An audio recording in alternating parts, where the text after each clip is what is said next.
I'll talk about the Fourier series. We have a function x of t that is a square integrable. So the integral of the magnitude squared of x of t from a to b is a finite number. Now we wish to construct an approximation for x of t, which is x hat of t, and we have here a subscript big N, and big N denotes the number of terms that we have in the sum. So x hat of t is in the form of a sum with big N terms. Each term is a coefficient, alpha sub n, times one given function phi n of t. The functions which are known are orthogonal. So this family is an orthogonal family of functions if we compute the inner product of phi n of t, phi m of t, we get a 0 if m is not equal to n. If m and n are equal, then we get a positive finite number en. Now we want to obtain the coefficients. So the goal is to have sort of the optimal coefficients. And when I say optimal, then we need to define the sense of optimality. And the sense of optimality that is used here is that we will find the coefficients such that the L2 norm squared of the error is minimized. Okay, so the mean squared error, which here I will denote by J and then superscript N, is we will have an error, which is the discrepancy, the difference between x of t and its model. Okay, so we can take the magnitude squared and integrate from a to b. So this is the L2 norm squared of the approximation error. So we wish to find the coefficients that minimize the mean squared error. So we will expand basically this magnitude squared and write down x hat of t explicitly in terms of the coefficients, because the coefficients are the optimization variables. So we have here x of t minus, let's write it as a sum, summation f from 1 to big N, alpha m phi m of t, and then x conjugate of t minus summation n from 1 to big N, alpha n conjugate, phi n conjugate of t dt. So the magnitude square of a complex quantity, so that's the quantity by its complex conjugate. And now when we multiply, we will get 4 terms. The first term is not, it does not depend on the optimization variables, the coefficients, alpha 1 all the way to alpha big N. Okay, then we have this double sum, summation n from 1 to big N, and then we have alpha m, alpha n conjugate, and then we have the integration. Note that I swapped the order of summation and integration, and this is justified because the sums here are finite sums with a finite number of terms, and integration is linear. And then we have the cross terms. So we have here minus m from 1 to big N, alpha m integral from a to b, x conjugate t phi m t dt. And then we have the term summation from 1 to big N. Then we have alpha n conjugate. And then we have integral from a to b, x of t, and then phi n conjugate of t dt. Okay, those are 4 terms. Note that by definition, since this is the integral of a real valued non-negative quantity, then what we have here is real valued and is greater than or equal to 0. Before proceeding, let's focus on the double sum, and here we can exploit that we are using an orthogonal family of functions. So now this integration here will give us 0 if the two indices are different from one another. So we have a double sum with big N squared terms, but because we are using an orthogonal family, then big N squared minus big N terms are actually equal to 0. Okay, so this, let's simplify before proceeding. This is an integral of the magnitude squared of x of t. Okay, and then now we have just a single sum with big N terms. When small m is equal to small n, then these two guys together will be the magnitude squared. And if these two are equal, we get En, which is a finite positive number. Then let's call this guy beta n. So we have summation n from 1 to big N, alpha n conjugate beta n, and the other summation is simply the complex conjugate of this one, alpha n beta n conjugate. And if you have a complex quantity z, z plus z conjugate is double the real part of z. Okay, so we can write down this as integral from a to b magnitude x of t squared dt plus summation n from 1 to big N magnitude alpha n squared En minus 2 the real part of n from 1 to big N alpha n beta n conjugate.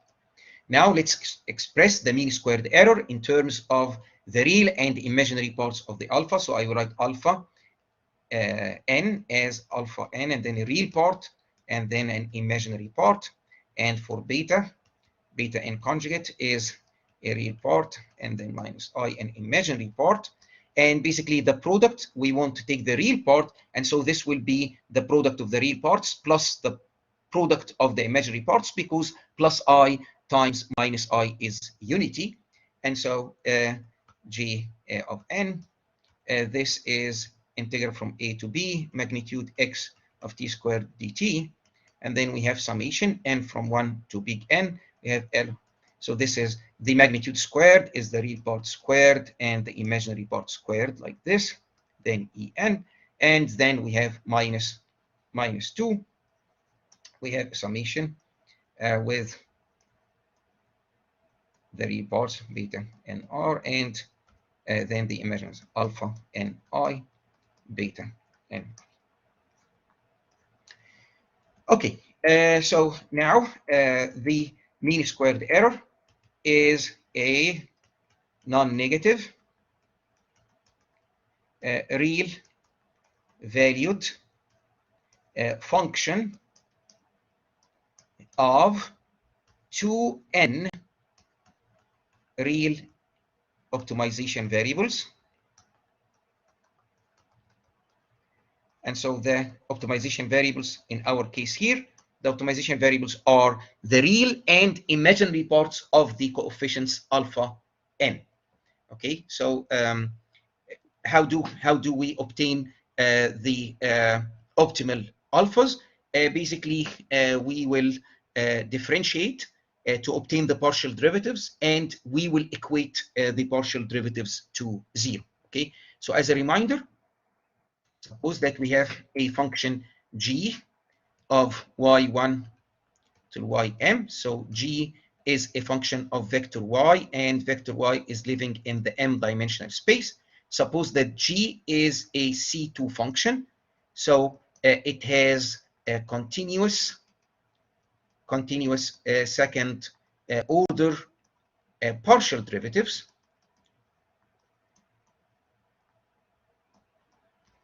What do we do if we want to minimize this function?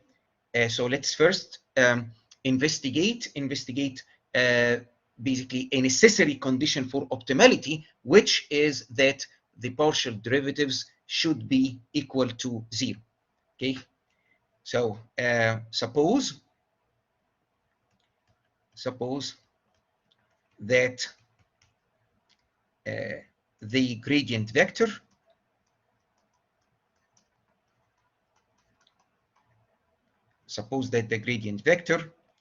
at a point y tilde, which is in the m-dimensional space, is, so I will denote it like this, so dy tilde, which is a vector with the partial derivative. So the partial derivative of g with respect to y1 all the way to the partial derivative of g with respect to ym. And the partial derivatives are evaluated at this point here. So that's an m/1 vector, again, of the first order partial derivatives. Assume that there exists a vector u in Rm such that the inner product of the partial derivative and u is strictly negative. Okay. So suppose that there is this vector u. Now, before proceeding, I need to highlight that if the gradient vector is not the all zero vector, so it means that if not all the partial derivatives are equal to zero, if the gradient vector is not the all zero vector, then u can be, okay, so basically you can easily find a vector u satisfying this inequality. You can just take u to be negative the gradient vector, because if you take the gradient vector and have its inner product with negative the gradient, so this is the gradient vector, then you have the inner product with this vector, then you get minus, and then the inner product of the vector with itself is the L2 norm squared, so this will be this vector squared. If the vector is not equal to the all zero vector, then the L2 norm is strictly positive, and because if there is a minus sign here, this is less than zero. Okay, so if the gradient vector is not equal to zero, then you can always find the vector u basically satisfying this inequality. So keep this in mind. Now let's write down a Taylor polynomial for this function. So g of y tilde. I am now investigating g, not of y tilde, but of y tilde plus some positive scalar. So this guy is a positive real number times u. Taylor polynomial will be that this is equal to g of y tilde plus t, and then the gradient vector evaluated at a point between y tilde and y tilde plus tu. So here, this will be y tilde plus lambda tu, where lambda is between 0 and 1. So we have the gradient vector, we have its inner product with vector u. So this is the first order Taylor polynomial. And what we will do is that we will add and subtract this term, okay? So this involves the gradient vector at y tilde itself. So it is not here, so I need to subtract it.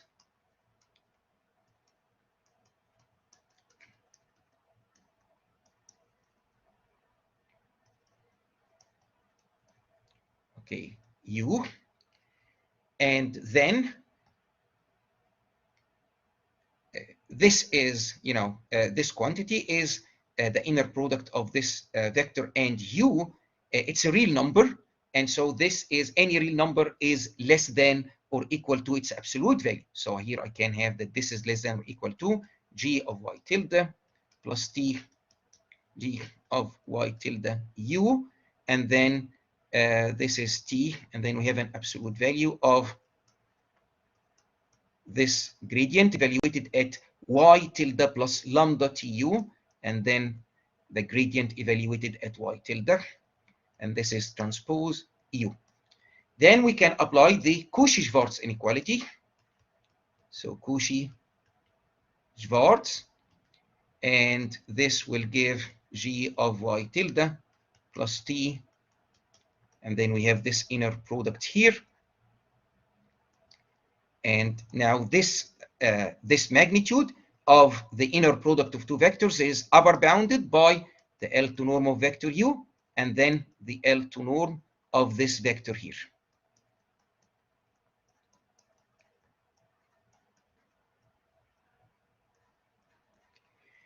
Because we are working with a function that is C2, it has like not just the first order partial derivatives, but second order partial derivatives that are continuous.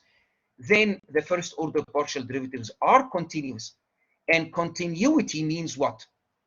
What is the first component in this vector? The first component in this vector is, so this is an L2 norm, so it has a square root, and the first component squared will be the derivative of g with respect to y1 evaluated at y tilde plus lambda tu. minus the first order partial derivative evaluated at y tilde, and so on and so forth. Okay, so this means what? Those functions are continuous, and because they are continuous and they are evaluated at different points, we can make those differences as small as we wish by making these 2 points closer and closer in space. In other words, for small enough t, we can reduce this difference to any arbitrary positive value.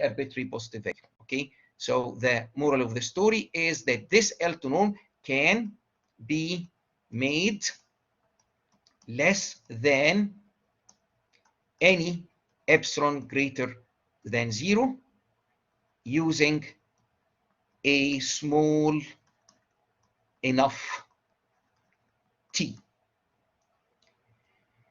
Specifically, we can make this L2 norm,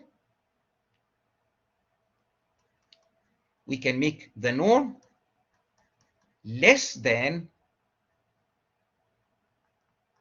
2 over the L2 norm u, and here I will put minus this inner product. Remember that we are doing this derivation assuming that there is a vector u satisfying that the inner product of u and the gradient vector at u tilde is strictly negative. So minus a strictly negative number is strictly positive. Okay, so this is like our epsilon. Now, if we do this, then this will be less than or equal to g of y tilde plus t, and then we have the inner product. Now this thing here is less than t, the L2 norm of u, and the other L2 norm now by design is less than this quantity.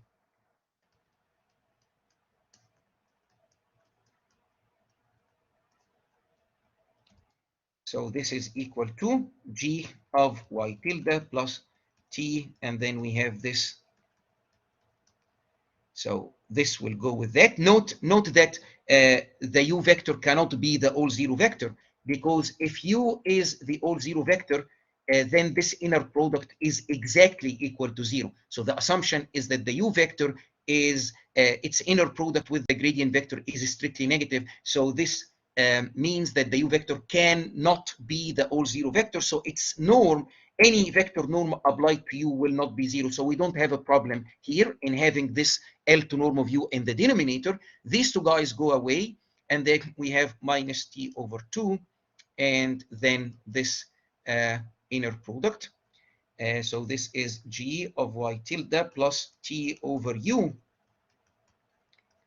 by u. And note that t is positive, the inner product is negative, so this is strictly negative. So this quantity is strictly less than g of y tilde. Okay. So what does this mean? So if there exists u such that the inner product of y tilde and u is negative, then okay, let's move. Then y tilde cannot be a local minimum. It cannot be local minimum because there is a point here. Okay, so for a small enough t, we have g of y tilde plus tu is strictly less than g of y tilde. So y tilde cannot be minimum. Okay, so this is the idea that if we can satisfy this, inequality, then y tilde is not optimal. We can always find u, which is a direction of descent.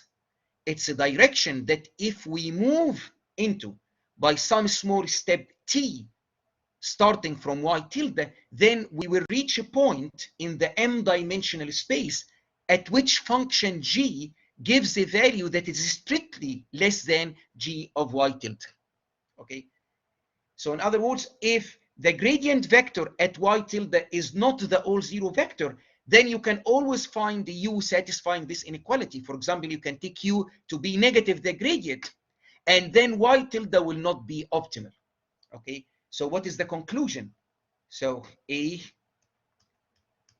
necessary condition for y tilde to be a local minimum is that the gradient vector at y tilde is the all zero vector, which means that all partial derivatives g with respect to y1 evaluated at y tilde is 0, g with respect to y2 evaluated at y tilde is 0, and so on and so forth. Okay? Now, let's assume that we will use this idea here, and the gradient vector is equal to 0, and also that the Hessian matrix at y tilde is positive definite.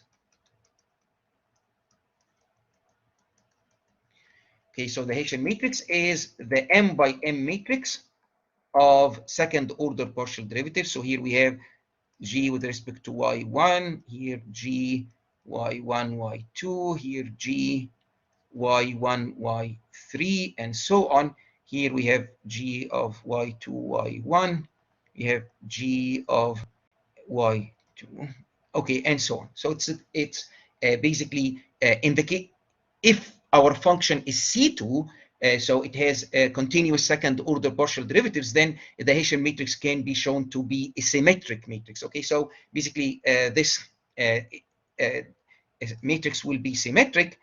Let's assume further that it is positive definite, which means that all its eigenvalues, okay, are strictly positive. Because the matrix is symmetric, then all the eigenvalues are real valued. And now because it is positive definite, then the eigenvalues are strictly positive. Now let's write down second order Taylor polynomial. So g of y tilde plus tu. Okay, so this is, again, we are evaluating the function at y tilde plus some positive constant t times u. This is equal to g of y tilde plus the inner t times the inner product. And this is 0 now. We take it to be 0. And then we have this term, which is half t squared. And then we have a quadratic form involving the Hessian matrix evaluated at y tilde plus lambda t, where lambda again is a number between 0 and 1.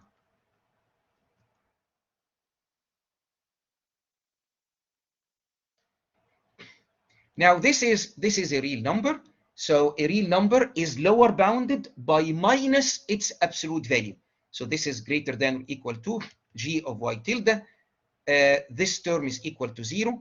Okay. So actually, before doing this, let's insert, before lower bounding, let me basically add this term to have the Hessian matrix evaluated at y tilde itself.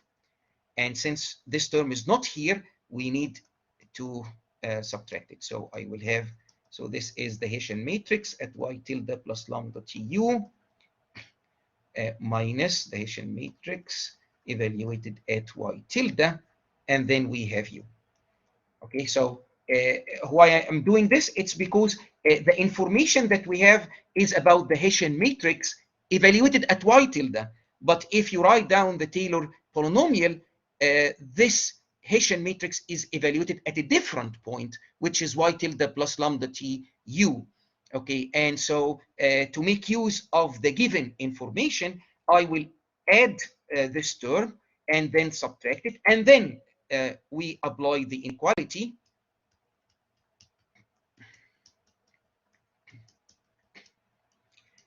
We apply the inequality that, this is a quadratic form. It's some real number that basically the real number is greater than or equal to the absolute value. Okay, and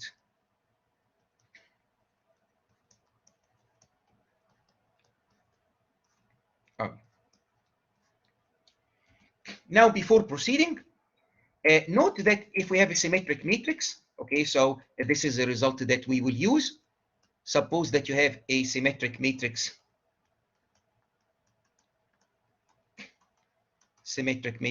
A, then we know that U transpose A, U, this is less than or equal to lambda max, the maximum eigenvalue of A, then the L2 norm of U squared, and this is lambda min, which means the minimum eigenvalue of A, then the L2 norm of U squared. Note that the upper bound is achievable if U is an eigenvector of A that is associated with the maximum eigenvalue, and this lower bound is achievable if U is an eigenvector of A, of symmetric matrix A, that is associated with its minimum eigenvalue. So of interest to us is basically this lower bound. Okay, and I will also apply the Cauchy-Schwarz inequality. Here we have a vector transpose, and you can think of this matrix times vector U as a vector. So here we will also so we will have to use inequality. So we'll use this one inequality for symmetric matrix plus Cauchy-Schwarz, and so we have here G of y tilde plus now this is lower bounded by the L2 norm squared of U times lambda min. Note that lambda min is strictly positive because we assumed that the Hessian matrix at y tilde is positive definite. Okay, so it's a symmetric positive definite matrix. It means that because it's symmetric, the eigenvalues are all real valued, and because it is positive definite, actually all the eigenvalues are strictly positive. So lambda min is strictly positive. Okay, so keep this in mind. And then we applied the Cauchy-Schwarz inequality. So this will be the L2 norm of U, and then the L2 norm of the other vector, which is a product of a matrix times a vector, and this matrix is this difference of Hessian matrices of y tilde. Okay. Now,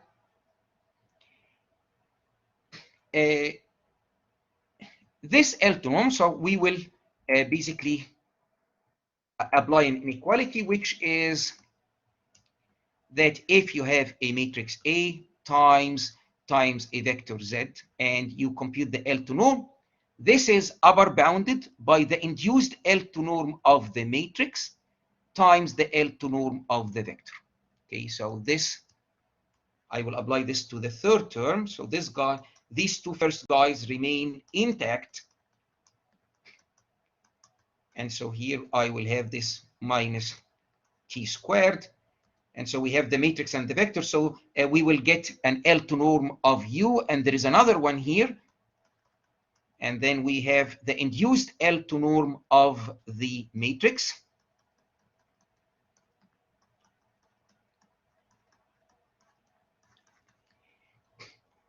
And then we will apply another inequality, which is that the L2 norm of the matrix is upper bounded by the Frobenius norm. Okay, like in terms of the singular values of the matrix, the L2 norm of the matrix is the maximum singular value, but the Frobenius norm, okay, is the square root of the sum of the squares of the singular value. So it's always the case that the Frobenius norm is greater than or equal to the L2 induced norm. And so we have, this line will be copied. The difference is that the L2 norm of the matrix is replaced by the Frobenius norm.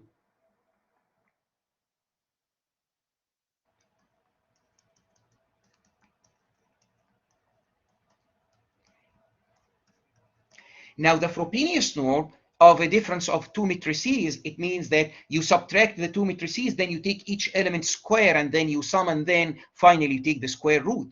But the idea, for example, what is element 1, 1 in this matrix? Element 1, 1. So it is, you know, you have the second order partial derivatives like this. And then here, this is evaluated at y tilde plus lambda tu.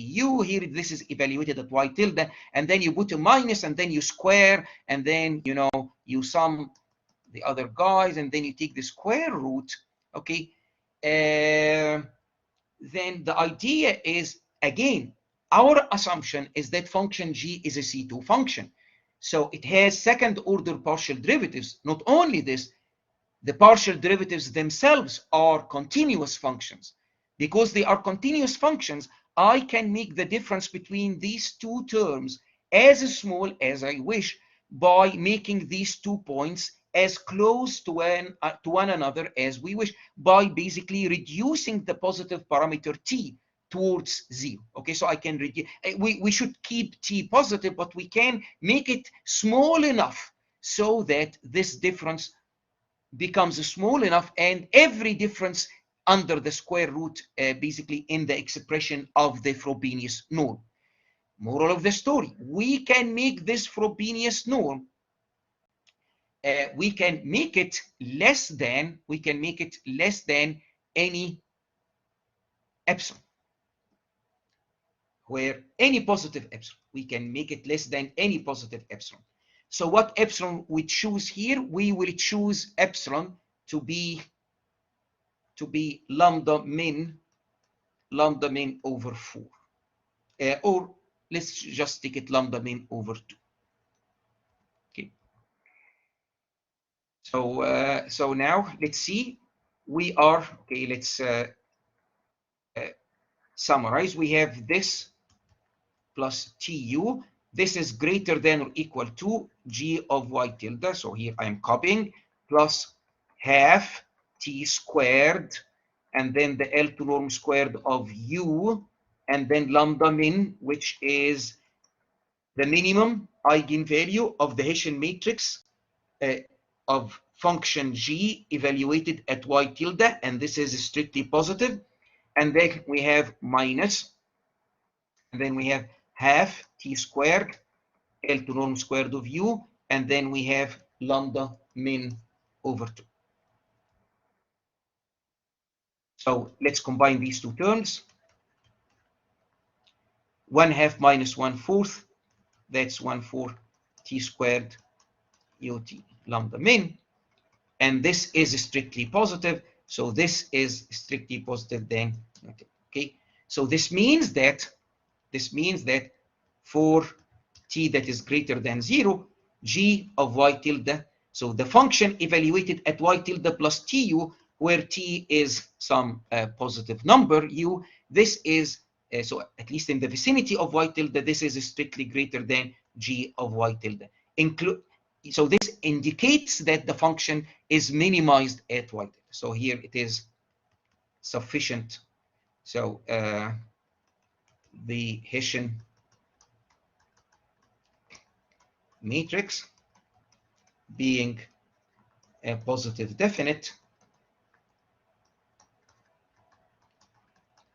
is sufficient for optimality. And of course, by optimality here, since we are obtaining the minimum, I mean that y tilde will be the minimizer. Okay. So this is basically the theory. Let's go back now to our function. So back to the mean squared error. So j of n is integral a to b squared, and then we have n from 1 to big N, alpha in the real part, and then the imaginary part, and then en, and then we have from 1 to alpha in r, beta in r, plus alpha in I, beta in I. Okay, and so now we know we need to have the partial derivatives equal to 0. Okay, so what is the partial derivative of the mean squared error? with respect to alpha. Let's put it alpha kr. So if you, this is not a term that depends on any of the optimization variables, but from here we have 2 alpha kr times ek, and from here we'll get sorry, I think those guys, you know, there is a minus sign here. Okay, so there is a minus, and then, so if we differentiate with respect to alpha k r, we will get so, and there is a 2 also, we'll get 2 beta kr, and this should be equal to 0, and k is a number between 1 to all the way to big N. And so this means that the solution, you know, that makes the partial derivatives equal to 0 is that the real part should be beta kr over ek. And we will do the same with respect to the imaginary parts. Again, we need those partial derivatives to be equal to 0. So this will be 2 alpha k imaginary ek, and then from here we will have 2 beta and then k imaginary, and this is 0, so alpha ki is beta ki over ek. Now, to find the optimal alpha in a complex valued form, just take this plus I this, okay, and so this is a very important result, that alpha n, okay, that minimizes the mean squared error is beta n over en. So it is 1 over en integral from a to b x of t phi n conjugate of t dt. Of course, I got ahead of myself, because who says that actually this solution is indeed the minimizer of the mean squared error? I just obtained the first order partial derivatives, I set them equal to 0, and then I obtained basically this relationship here. So to be consistent with the theory that that was explained earlier, then we need to check basically the Hessian matrix. Now, if the Hessian matrix is positive definite at the solutions that come from equating the partial derivatives to 0, then yes, we will have the basically minimizer. Now let's see. Let's go back here. What are basically the second order partial derivatives? So now this is if you differentiate with respect to alpha kr. Now note that the first order partial derivatives, for example, the partial derivative with respect to alpha kr, depends only on alpha kr. So any mixed partial derivative, so if you find another partial derivative with respect to another variable, you will definitely get a 0. So from those partial derivatives, it is clear that second mixed order, or second mixed partial derivatives, which means that you differentiate once with respect to a variable and then another time with respect to another variable. So the second mixed partial derivatives are all 0. This is extremely good, because it means that our Hessian matrix is diagonal. So we don't really need to do hard work like in investigating whether the matrix is positive definite or not. It is very clear that our Hessian matrix is diagonal, and so our Hessian matrix here will be a 2n by 2n matrix, because we have 2n real parameters, the real and imaginary parts of alpha 1, alpha 2, all the way to alpha big N. And so if you if you differentiate partially with respect to alpha 1 r, so the real part of alpha 1, you will get 2e1. Okay, so you'll get 2e1. And then, so here is, so suppose that this column and this row is for alpha 1r, alpha 1 imaginary, alpha 2r, alpha 2 imaginary, and so on. So you'll find that the main diagonal elements are 2e1, then 2e1 again, and then 2e2, and then 2e2, and so on. And the off diagonal elements are equal to 0. So here, basically the matrix, the eigenvalues are just the elements on the main diagonal. And since those e's are strictly positive and finite real numbers, then that's it. Then our matrix is indeed a positive definite matrix over its domain. Okay. And so I am justified in saying yes, that this is the solution. So to check that this is indeed the solution, again, we obtain the first order partial derivatives equate to 0. Again, because having the gradient vector as the all zero vector is necessary for optimality. And then it is sufficient to declare a minimum that the Hessian matrix evaluated at the proposed solution to be positive definite, and this is exactly the case that we have here. So indeed, this is the formula for the Fourier series coefficient alpha n that minimizes there. Okay, so let's recap what we have been doing till now. So we have x of t, and it is a function that is a square integrable between a and b. Now we basically had this goal to construct an approximation x hat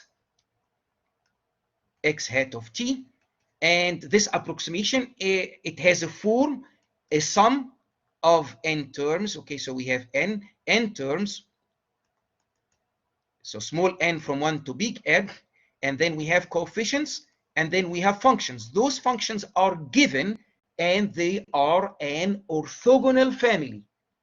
Which means that the inner product of phi n and phi m, when small n is not equal to small m, is 0. So those guys are orthogonal or perpendicular to one another. The inner product is equal to 0. Now we obtain the coefficients. To obtain them, and we need an optimality criterion, and we basically went for the easiest one, which is to minimize the mean squared error.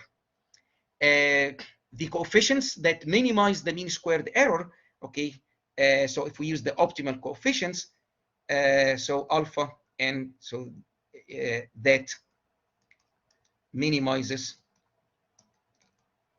the mean squared error, which is Jn, that is given by formula, and this formula is 1 over En integral from a to b x of t. So we have x of t and then phi n conjugate of t dt.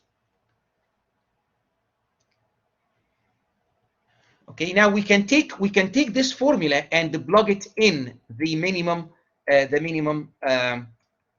So I will say this is the minimum mean squared error. Now, after plugging this expression in the formula for j of n, will give us this.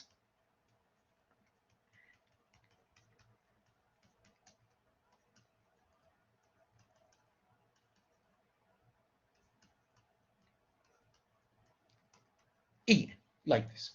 Okay. Note that, again, from the very definition of mean squared error, it is the integral of a quantity that is real, varied, or non-negative, so it is always greater than or equal to 0. So from here, we know that for every big N that is a positive integer, we have the summation from small n equal 1 to big N, that this is upper bounded by the integral from a to b of the magnitude square of x of t.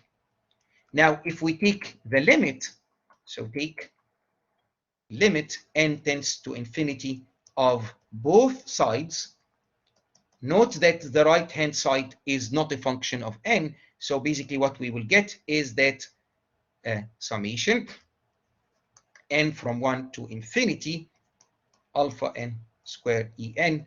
This is always upper bounded by this integral here. Okay, and so this is the so-called Basal inequality. This is the Basal inequality. Okay. Now, note that, by increasing n, as we increase n, we have more and more terms in this sum. This sum is a sum of real valued non-negative numbers. Okay, and so basically the sequence. So think of the mean squared error as a sequence that is indexed by the number of terms that is used in constructing the approximation x hat. Now this is monotonic, okay? So it is monotonically non-increasing in n. It is also bounded below. Bounded below, it is greater than or equal to 0. Then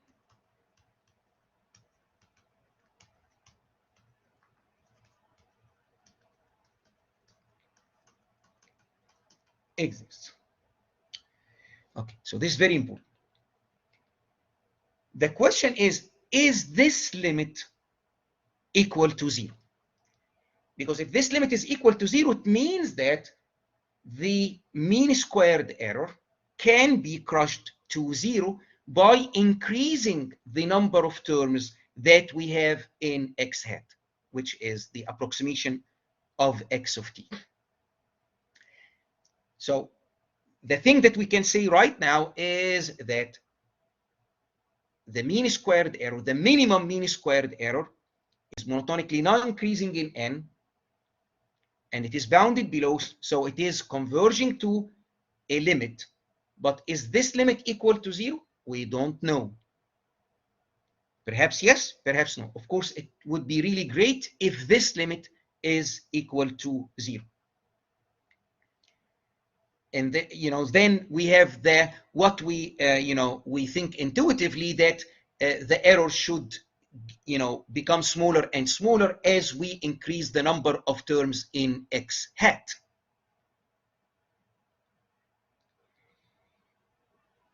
So how can we investigate something like this? So the first step here is to show that the approximation sequence. So think of x hat, that we have. This is an approximation with one term. This is an approximation with two terms, and so on. So is a sequence of functions. Let's investigate something related to that sequence.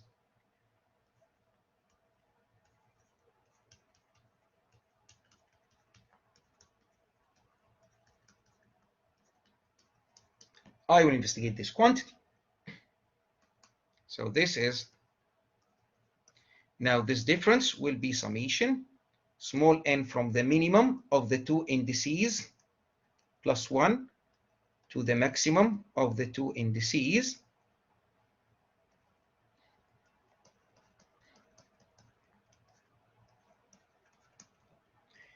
Now we can square this sum.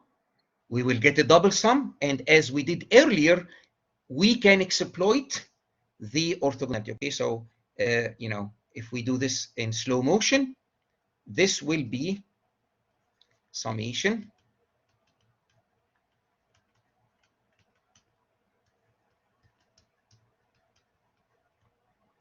and then small m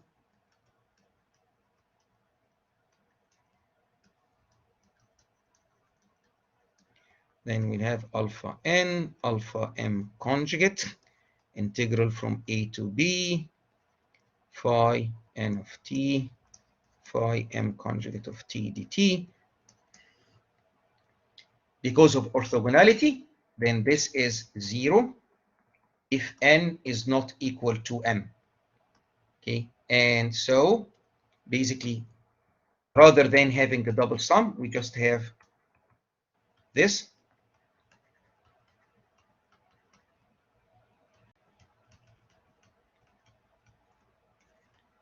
N squared En. So we get this En when these two indices are equal.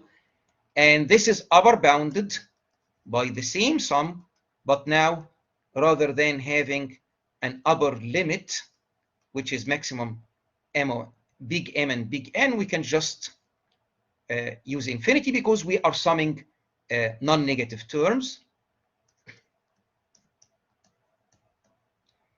Now this summation here, it goes to 0 as the minimum of big N and M goes to infinity. And the reason for this is that the full sum is finite. So if we take this summation here, then it is finite. Okay, is finite. Why it's finite? Okay, remember Basal inequality. Okay, so this guy here is less than infinity. I mean, and the idea here is that, you know, if you have a sequence, suppose that you have n from 1 to L, sorry, from 1 to infinity is equal to L and L is finite.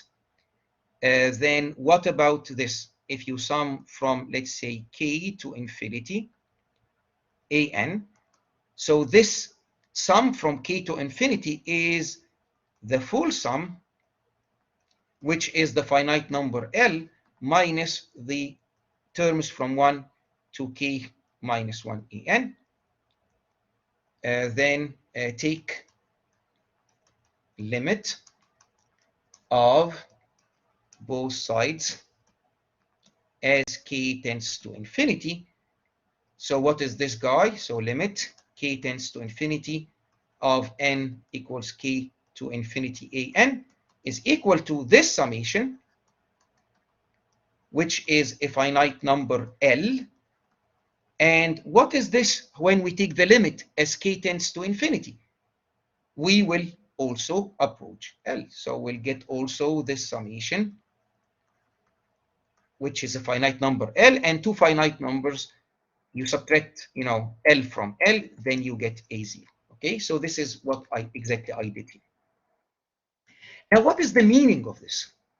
What is the meaning that when we take the magnitude squared of the difference x sub n and x sub m squared, and then, you know, then this thing will converge to 0 for large enough big N and M. So this integral becomes arbitrarily small by choosing big N and big M to be sufficiently large. So this means that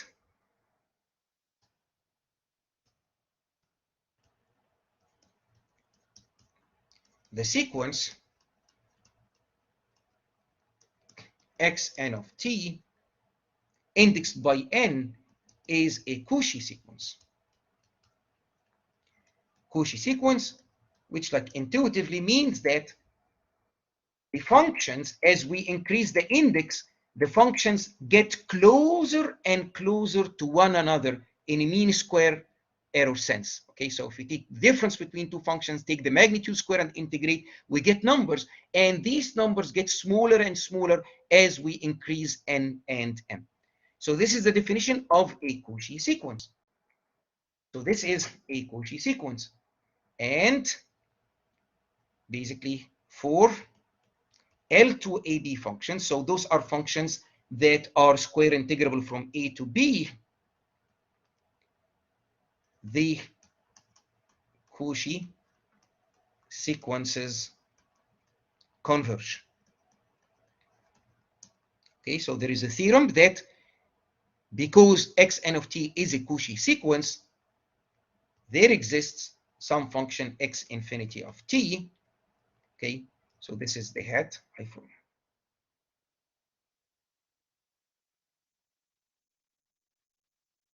which is L2AB, such that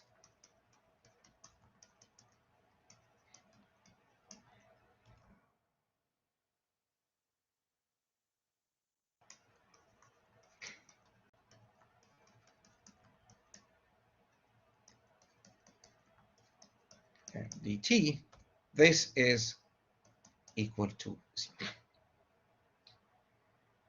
Okay. Now,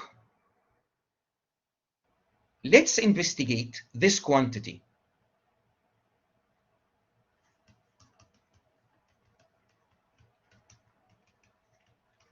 The difference between x of t and this function here that we know that it exists, because of the completeness of L2 space from A to B.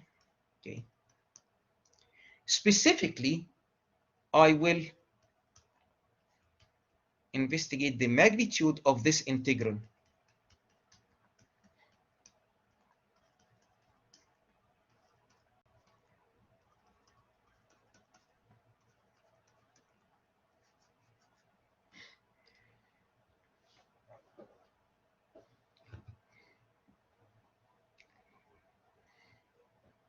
So let's add and subtract. So I will put here xn of t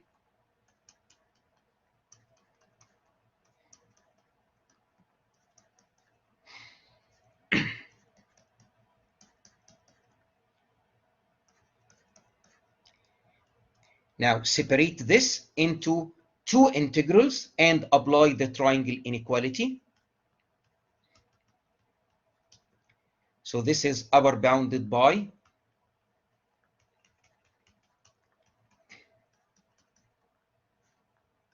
this integral and this one.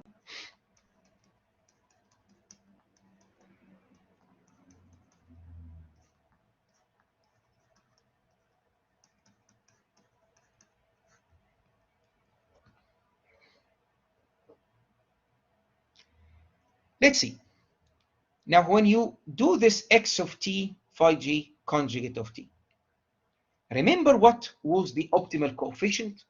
So the optimal coefficient alpha m hat was 1 over em, and then the integral from a to b, x of t phi m conjugate of t dt. That was the optimal coefficient, optimal in the sense of minimizing the mean squared error. So what is the integral of x of t phi j conjugate of t? This is ej times alpha j hat minus. Then this is a summation k from 1 to big M, and then we have alpha k, and then we have the integral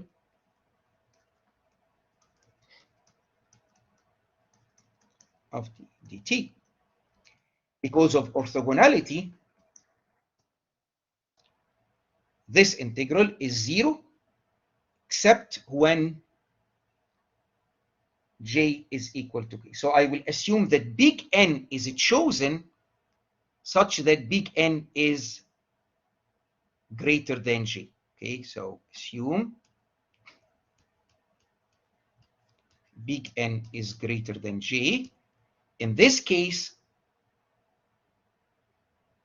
there is one term in which k is equal to j. This will give this result. And whenever k is not equal to j because of the orthogonality of the phi functions, we get 0. And so this is 0. And so this is 0.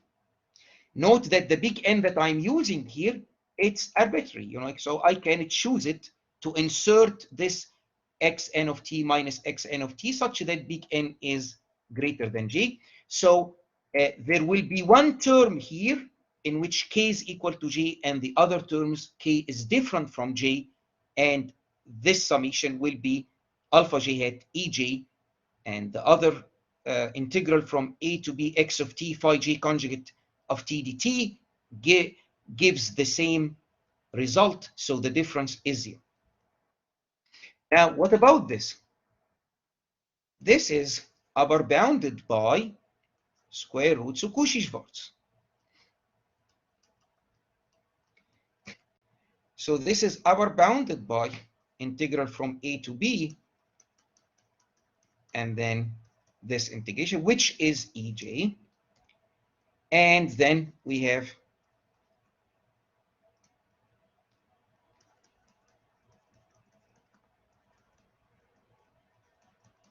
this integral. This integral is what we have here. Again, we investigated the sequence x hat n of t. We discovered that it is a Cauchy sequence because basically every Cauchy sequence in the space of functions L2 from a to b converges. Then there exists an x hat infinity of t such that we have this limit. This limit means that this integral can be made arbitrarily small. So basically what we have here is that this can be made as small as we wish.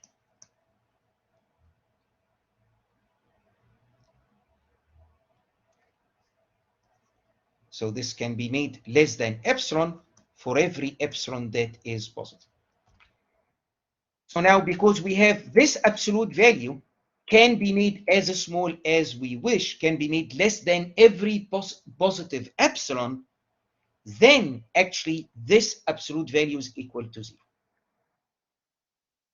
So because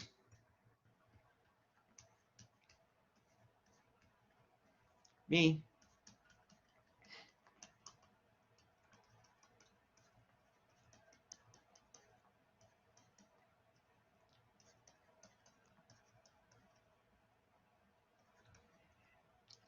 then the absolute value is equal to 0, and then the integral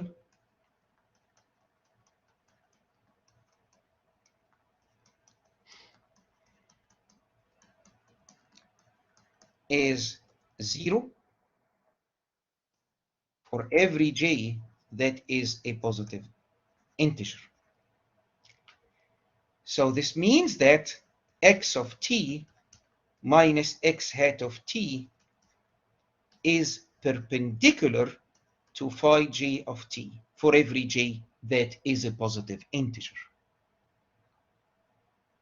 This means what? Okay.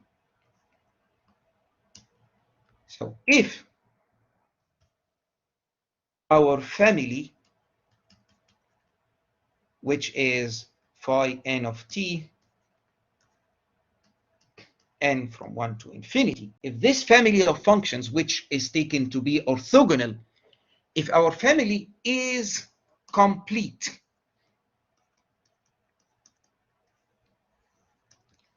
so completeness here, it's a technical term, then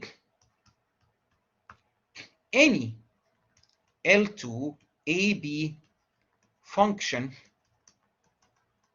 orthogonal to phi n of t for every n that is a positive integer is 0 almost everywhere. So now to proceed and make an argument regarding whether the mean squared error, will the mean squared error, so we know that this limit exists, but will the minimum mean squared error approach 0? Is this limit equal to 0? Then the answer to this question depends on the family of functions phi.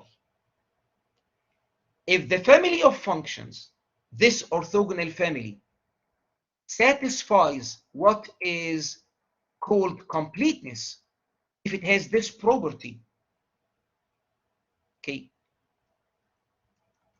So what is completeness? It's that any function that is perpendicular to all the phi's must be zero almost everywhere.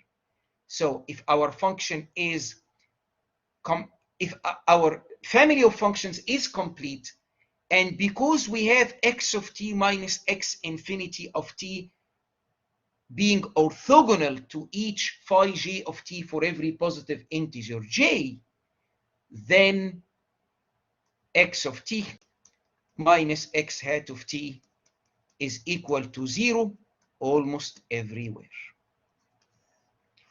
But to reach that conclusion, we must have a complete family. Okay, so definitely the performance of our approximation, whether we are able to crush the mean squared error to 0 by increasing the number of terms in x hat of t, it will depend on our choice of the phi functions. So they are orthogonal. This facilitates basically the computations.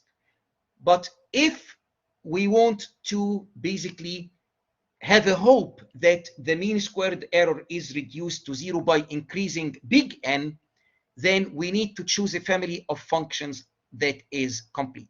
So an example of a complete orthogonal family of functions is the trigonometric system, the constant and then cosines and sines. That is, typically when we think about the Fourier series, these are the functions that come to mind. So there is a proof that those trigonometric functions are complete. So completeness means that if they are orthogonal to all the phi's, then basically, if there is a function that is orthogonal to all the phi's, then this function is 0 almost everywhere. So since x of t minus x infinity of t is orthogonal to all the phi's, and if our system of phi functions is complete, then x of t minus x hat infinity of t is 0 almost everywhere. Okay, so this is what is needed so that we can make this statement. The last step. Now, this is, let's investigate. If this is true, let's investigate this.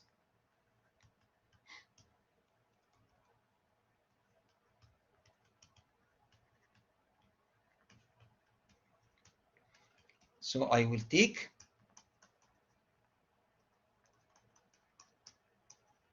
this guy, okay. Now we have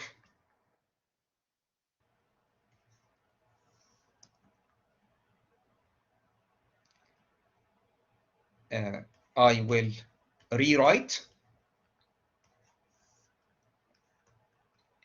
but then I will insert like infinity hat of t squared dt, okay. Then we'll apply Minkowski.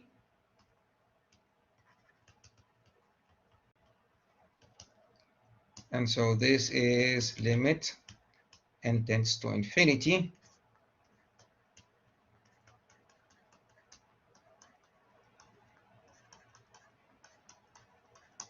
and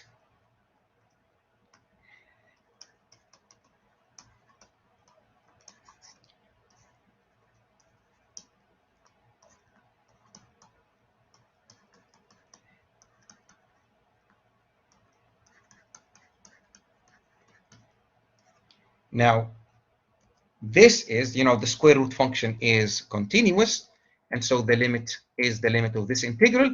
And note that by the definition of x infinity, actually this limit is 0. And this is the good news, that x of t minus x, okay, so this is equal to 0 almost everywhere. So this is also equal to 0. So in this case, limit n tends to infinity of j min of n is indeed equal to 0. Note that a crucial element in the proof is basically, to use an orthogonal family of functions that is complete. Okay, and there are many families that are complete, including the trigonometric system. So in this case, we can write x of t is equal to this infinite sum. Okay, so this is the Fourier series. And alpha n is 1 over en integral from a to b magnitude x of t square. Sorry. This is x of t phi n conjugate of t dt. Okay, now the last thing to say is, what is the meaning of this equality?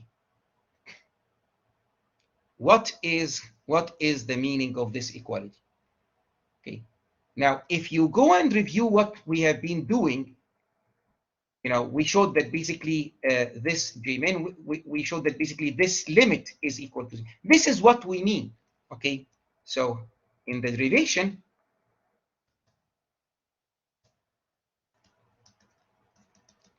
we have that the limit as n goes to infinity of integral from a to b magnitude x of t minus n from 1 to big N alpha n hat phi n of t squared dt is equal to 0.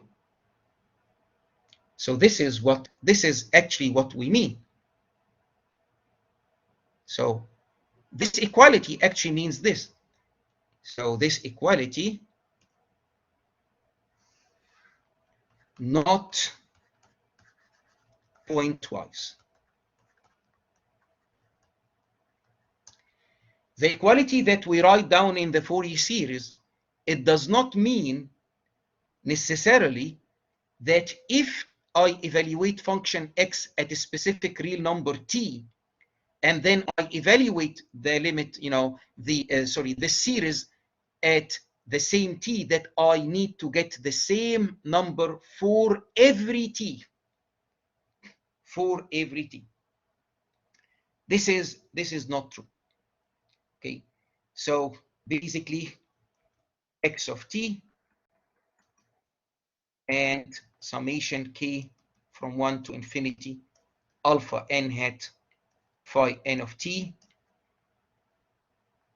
may differ on a set of measure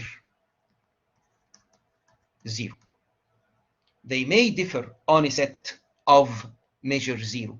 Okay, so for example, they may differ, let's say, at all the integers or at all rational numbers, and so on and so forth. Okay, so the equality in the Fourier series is not a pointwise equality unless we impose further assumptions regarding the function x of t. So today, basically, x of t is just square integrable from a to b.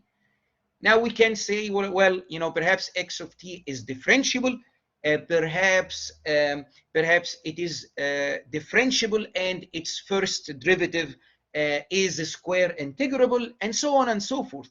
By imposing more conditions, then we can find situations in which this equality is true, in the sense that it is pointwise. For every small t, x of t is equal to this summation here.